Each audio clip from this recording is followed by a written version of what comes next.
resultado normal de início de planejamento ou algumas coisas começam a preocupar? Vem que a gente vai discutir isso no RemoCast.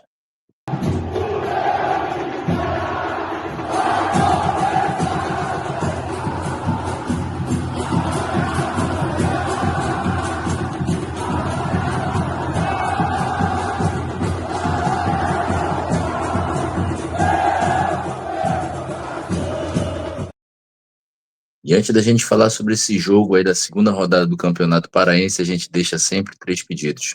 Se inscreve no canal do RemoCast, curte os nossos conteúdos. E se você tem algum parceiro, algum amigo remista que ainda não conhece o projeto RemoCast, manda esse link para ele fazer parte da maior e melhor mesa de debate sobre o Clube do Remo da internet.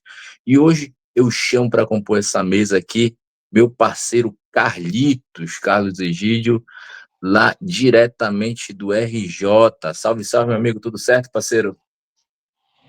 Salve, salve, meu amigo Igor. Bom dia, boa tarde, boa noite a toda a nação azulina aí que acompanha o RemoCast. Vamos tentar debater um pouquinho aí, né, depois dessa apresentação, tanto quanto estranha, eu diria hoje, para falar o mínimo, né, da apresentação do Remo hoje contra o São Francisco. É verdade, um tanto quanto questionável. Vou jogar a gente aqui pro lado, que tem algumas artes que eu quero passar aqui. Primeiro, mostrar aqui que o Clube do Remo jogou aí com esse belíssimo uniforme, né? Uniforme branco. O São Francisco que joga de azul é o Leão Santareno, né? Então o Clube do Remo jogou com essa camisa aí muito bacana, né? Que vai se despedindo aí, que vai ter lançamento aí dia 5 de fevereiro, né? Então, os últimos jogos aí que vai ser nessa camisa utilizado, camisa modelo de 2025. Clube do Remo, que chegou para esse jogo, meu parceiro Carlito. Vou ler aqui para a galera que não acompanhou, né? A gente está mais ligado na Série A, tá mais com o Remo entrando aí com o time mesclado de reserva e de base. Então, o time titular do Rei, Igor Vinhas, Thalisson, Cauã, Tassano e Jorge. Cantígio, Freitas e Panagiotti. Marrone, Eduardo Melo e Carlinhos, meu amigo Carlitos. É o seguinte, teve muita discussão sobre a questão do gramado, né? Mas eu acho que o gramado não pode justificar a muleta para essa apresentação ruim. Tu acha que o gramado justifica esse mau futebol ou tu enxerga problemas nesse quarto jogo da temporada, mas enxerga problemas ou o gramado ali atrapalhou a ponto do Remo fazer esse jogo ruim, cara? Igor, a gente pode olhar sobre os dois prismas. Primeiro, vamos falar um pouquinho sobre o gramado. Cara, é uma aberração a Federação Paraense de Futebol autorizar um campeonato profissional nesse tipo de piso. Porra, me desculpa, cara. Nem na nossa pelada, entendeu? Que a gente joga em society, ou então os próprios campeonatos do interior, não tem esse tipo de piso. Pintaram a grama para esconder a buraqueira. Foi ridículo isso. Tá? Então, assim, ponto negativo para a Federação Paraense. Mas, ao mesmo tempo, não quer dizer que nós não tínhamos profissionais lá. A gente tinha profissional dos dois lados, tanto do São Francisco quanto do Remo. Assim, seria leviano da nossa parte dizer que os jogadores tiraram o pé. Né? Não, de repente a gente pode se machucar aqui, vamos pegar leve. É muita leviandade fazer esse tipo de acusação. Mas, ao mesmo tempo, a gente viu que foi uma apresentação medonha. Né? Então, assim, embora o gramado seja péssimo, eu acredito que a configuração que o Remo levou hoje para campo foi triste, ninguém entendeu absolutamente nada da tática do Profe. Ele entrou de novo com 3 zagueiros e um lateral. O Remo não rendeu absolutamente nada, isso jogando com um homem a mais quase todo o jogo, ou pelo menos boa parte do jogo. Então, assim, campo ruim, sim. Ponto negativo para a federação, sim. Mas não justifica o futebol medonho que o time apresentou. Nada funcionou. Da zaga ao ataque, absolutamente nada. Foi triste de ver. É verdade, Carlitos. A gente tem até algumas imagens aqui do jogo em si, né? Traçando aí o capitão, Carlinhos aí, né? Temos aqui mais umas imagens do Jorge. Na minha opinião, figura apagada, a gente até falando no grupo. O Amadeu, nosso parceiro aqui que não pôde gravar, gostou do futebol do Jorge. Panagiotis aí também. Esse aí deve ter estranhado, né? Que jogou aí, acho que até Champions League, né, parceiro Carlito? E aí tá É jogando. isso. Mas a pergunta, mas Marrone também aí, ó. Então, muitas imagens do gramado. Mas voltando aqui para a escalação, é o seguinte: é, a gente entende, eu entendo perfeitamente essa mescla, né? A gente tem um time titular, ficou claro isso aí nas entrevistas do Osório. Então, normal fazer esse laboratório, eu acho perfeito a gente encontrar, mas a gente começa a encontrar alguns problemas em termos de escalação e de posicionamento, né? O Carlito deixou claro aí, colocou novamente um zagueiro atuando ali pela lateral, que foi o Thalisson, ficou muito claro para mim, né, a gente que assistiu na televisão. E outro ponto que me incomodou bastante foi o Eduardo Melo de ponta, né? Você tem um zagueiro, para você ter um lateral, você tem que ter aquele gás, né? Você tem que ter a qualidade técnica do cruzamento e tudo mais, de um passe mais qualificado, coisa que muitas vezes você não encontra no zagueiro. Da mesma forma, o Eduardo Melo é aquele jogador ali mais fisicamente pesado, né, que vai mais para o confronto de 1 para 1, na briga ali do corpo, né? Se fosse um futsal, por exemplo, no pivô, enquanto você precisa de um ponto, aquele jogador com mais agilidade, com mais rapidez, com aquela facilidade no 1 para 1.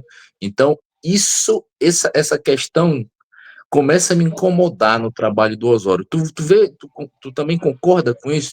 Tu vê, eu sei que é um laboratório, é o momento de se fazer isso, é a competição, mas eu entendo que minimamente você tem que colocar jogadores na posição minimamente correta, né? O que você acha a respeito dessa questão de tirar jogadores de posição de origem muitas vezes, Carlitos?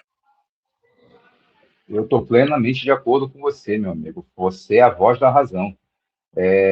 Não tem como, me desculpa, o Osório ele tem um jeito peculiar de treinar, todos nós já sabíamos disso desde que ele foi contratado, mas é algo que não encaixa para mim, pelo menos em se tratando de scout. A partir do momento que você tem uma equipe que faz uma leitura, uma varredura de mercado, e eu trago meias, eu trago pontas, eu trago laterais, e você não utiliza esses jogadores nas suas posições de origem, alguma coisa tá estranhando, entendeu? Assim, eu não quero parecer pessimista, já chamar de professor Pardal, estamos muito no início ainda, mas realmente é algo, pelo menos visivelmente, estranho.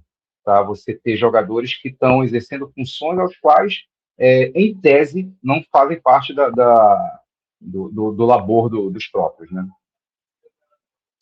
É verdade. Então, aí acho que a gente concorda em relação a essas.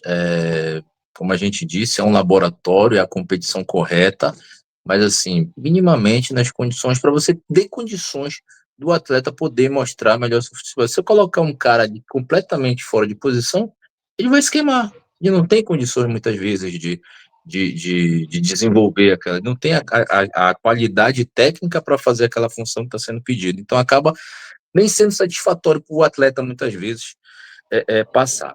E agora, nessa reta final, Carlitos, falar um pouquinho dos atletas, né? Assim, como a gente falou do gramado, atrapalha alguma coisa, mas assim, minimamente, principalmente quando tem um jogador a menos, que sobrou espaço, vamos dizer, pelo menos para trocar a bola, eu acho que faltou ali minimamente variação, né? Porque você tem um time fechadinho com a mais, porra, chuta de fora da área, de uma posição mais qualificada, acerta um cruzamento que tem espaço, o cara tem um jogador a mais, né? Você não conseguiu ver isso, você não conseguiu nem ver essa variação, nem essa inteligência dos jogadores ali. Para mim, para mim, eu não sei se o amigo do Remocat coloca nos comentários se você concorda, se você não concorda, e se não concordar, diz o nome do atleta. Para mim, o único jogador desses relacionados aí, que fez alguma coisa de diferente nesse jogo, na minha opinião, foi o Cantillo. Ainda que eu enxergue um problema físico, mas tecnicamente foi o único que me agradou. Né? Se tu concorda com isso, coloca nos comentários. Se tu achou que outro cara foi bom, coloca nos comentários. E para mim, assim, Já perdi a paciência com o seu Jorge e com Freitas, cara. Eu não sei tu, qual é a tua visão? Tu concorda que o Cantillo fez um bom jogo? Tu enxerga que outros caras se destacaram? Ou foi ninguém se destacou? O que tu achou aí individualmente dos atletas? O que tu pode destacar de positivo e de negativo, meu parceiro Carlito? Vamos lá. Para alguém ter feito um bom jogo, tem que melhorar muito, né? Mas assim, eu acho que o menos pior de todos realmente foi o Cantillo. Incrivelmente, até o Panagiotis, que tem um trato melhor na bola, foi péssimo hoje, entendeu? Então, assim, hoje realmente foi um jogo para esquecer. Foi um jogo medonho.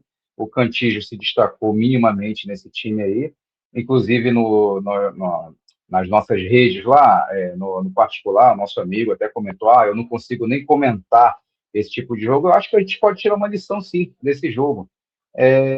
Justamente as lições do que a gente não quer para o Remo, entendeu? Você acabou de citar dois nomes que eu realmente acho que não têm condições de ser titular ou de compor elenco para uma Série A. Freitas e Jorge, até gostava do Jorge, mas infelizmente a gente está vendo um declínio de carreira nele.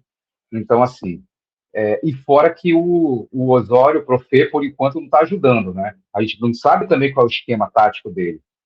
A única coisa que eu sei é que não é o 4-4-2, tá? Mas eu sei que ele está variando do 3-4-3, do 3-5-2-1, enfim, vamos ver o que nosso Profê vai aprontar agora para pegar o Mirassol na quarta-feira.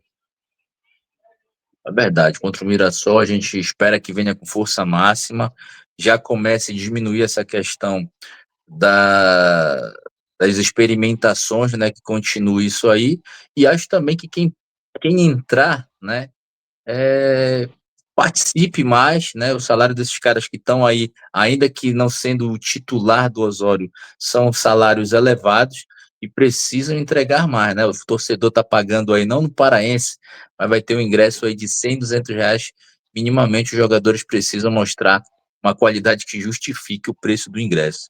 A gente vai ficando por aqui, né? Vamos ficar aí acompanhando, eventualmente dispensa, né? O elenco do Remo está muito grande e a preparação para o jogo contra o Mirassol.